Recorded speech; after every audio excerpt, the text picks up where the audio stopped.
God bless you, my brothers and sisters. We are continuing in our 40 Days of Decrease series today. Today, we are fasting from comparison. Our scripture lesson is found in John chapter 18, verses 28 through 32. And as always, I want to encourage you to read through those scriptures today. Comparison quietly shapes how we interpret faith. We read our lives alongside others and assume that proximity, visibility, or recognition reveal divine preference. When someone appears closer to Jesus, more trusted, more included, or more affirmed, comparison begins its work, distorting gratitude and weakening trust. Lent exposes this habit and asks whether comparison has subtly replaced confidence in God's intentional care. Today confronts comparison not as emotional weakness, but as spiritual distortion. It challenges the assumption that God measures faithfulness by access or favor by position, and it invites us to release the constant calculation of where we stand in relationship to others. Comparison is the practice of measuring one's faithfulness or calling against the perceived experience of another. Spiritually, comparison misidentifies God's economy. It treats proximity as proof and distance as deficiency. It assumes that different assignments imply unequal value. To fast from comparison is not to ignore others or to deny difference. It's to refuse the habit of interpreting God's work in our lives through someone else's placement. This fast releases the need to rank, measure, or evaluate spiritual worth based on visibility or access, and instead it trusts that God's assignments are both deliberate and sufficient. John records that Jesus is taken from Caiaphas to Pilate early in the morning. The religious leaders remain outside the governor's headquarters so that they will not be ceremonially defiled and can still eat the Passover. They avoid contamination while orchestrating condemnation. Think about that for a minute. They are spiritually sensitive enough to protect themselves from contamination, but diabolical enough to orchestrate condemnation at the same time. Pilate's questions, he's asking them about the charges, but they cannot offer any specifics. They're expecting authority to act without accountability.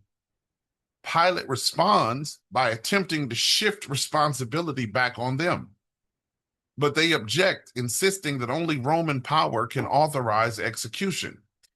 John adds that this occurred to fulfill what Jesus had already said about the kind of death he would die. Though authority appears fragmented and responsibility displaced, Jesus remains fully aligned with the Father's will.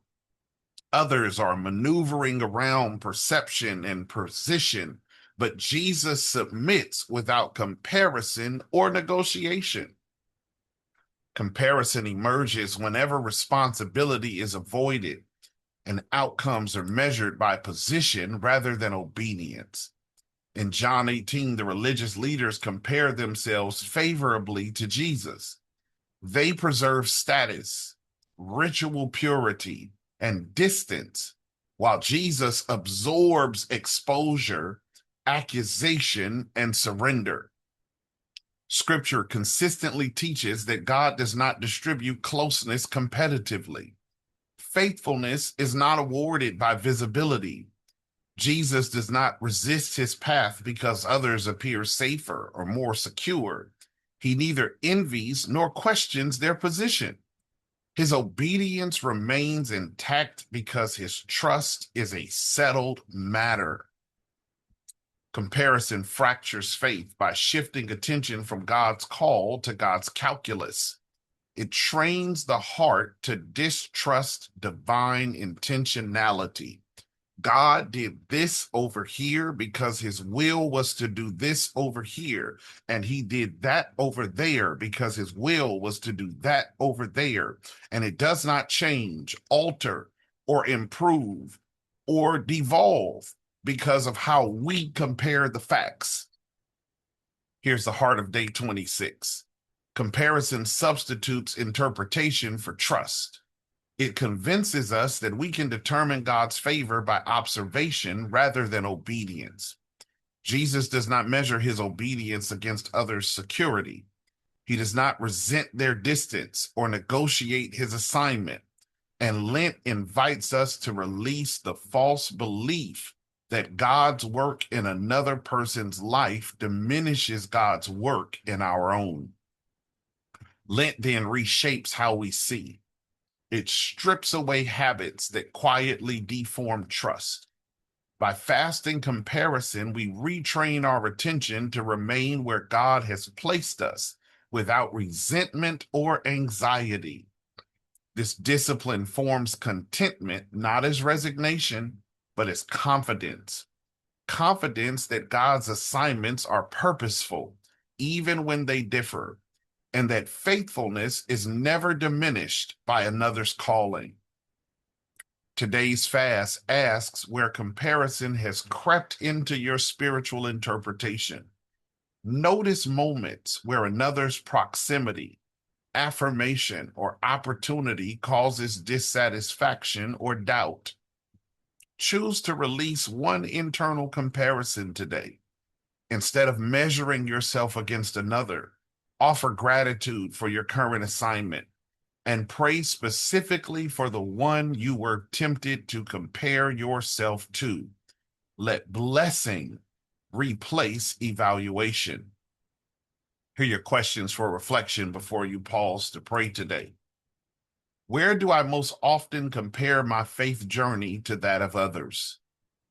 How has comparison distorted my trust in God's purpose for me? And what might change if I practiced obedience without measurement?